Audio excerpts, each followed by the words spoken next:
Para a realização da triagem nutricional, é necessário que seja aplicado um questionário.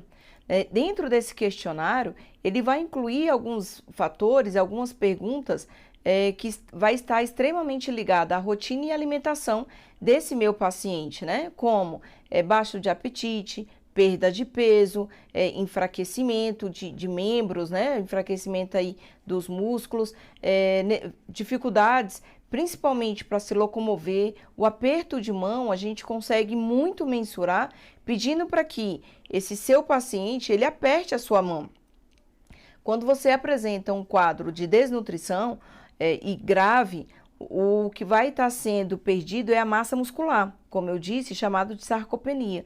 Então, eu preciso fazer todo esse levantamento das perguntas como se ele realiza as necessidades fisiológicas dele correta, como cocô e xixi, se ele se alimenta bem, se ele está observando essa perda de peso, principalmente a recente, se ele diminuiu a quantidade da ingestão desses alimentos dele. Por isso que é tão importante que a gente pergunte isso ao paciente, né? Porque é algo do hábito diário dele e muitas vezes o familiar ele não vai conseguir. E para um melhor auxílio da aplicação desse meu questionário, existem 4 ferramentas que são muito utilizadas para que a gente consiga realizar de fato a triagem nutricional. A primeira delas é a ferramenta de triagem universal de desnutrição, né? Conhecida aí como a sigla MUST. O que acontece? Essa ferramenta ela vai ser bastante utilizada para pacientes que se encontram em estado de desnutrição em ambiente hospitalar. Entretanto, ela não tem ela não é fidedigna para poder estar mensurando em pacientes oncológicos, né? Pacientes que apresentam câncer.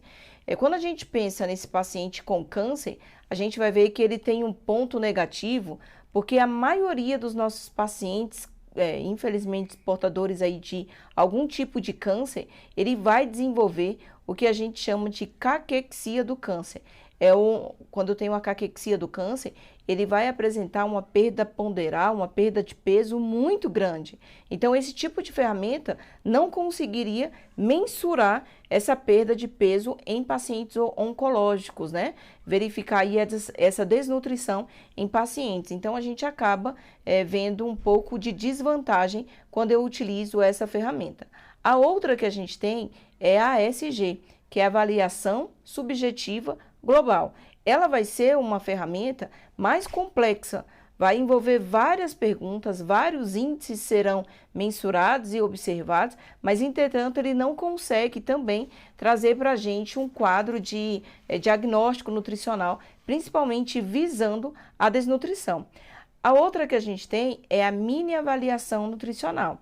Essa ferramenta, ela vai se restringir, ela não consegue, né, pegar uma maior faixa etária. Então, ela vai se restringir somente à população idosa. E aí, assim, quando você pensa numa população hospitalar, existem várias faixas etárias, né? Então, para eu pegar um número pequeno de população, muitas vezes, dependendo aí, é claro que a gente precisa hoje pensar, principalmente a nível de SUS, que os hospitais hoje são muito de referenciais, né? Então, eu tenho hospitais a nível terciário, né? Quando a gente pensa terciário, eu pensar no tipo de atenção onde ele vai reabilitar esse meu paciente, né? E até mesmo, às vezes, a nível primário, eu preciso ter um hospital de referência. Então, quando você tem um hospital de referência, você tira essa margem de faixa de etária. Então, essa ferramenta também não seria muito viável, dependendo, é claro, de quem é o seu público e o alvo. E o último, e que talvez, dependendo do seu estudo, seja o mais recomendável, é a triagem de risco nutricional. Essa triagem permite, sim, que eu faça uma avaliação do meu paciente, independente da minha faixa etária, que ele tenha aí, que ele possa apresentar aí para a gente um risco nutricional, né? Então, essa ferramenta é uma das mais utilizadas, principalmente porque ela não vai estar abordando a questão da faixa etária, né? Então, ela vai pegar todo mundo aí.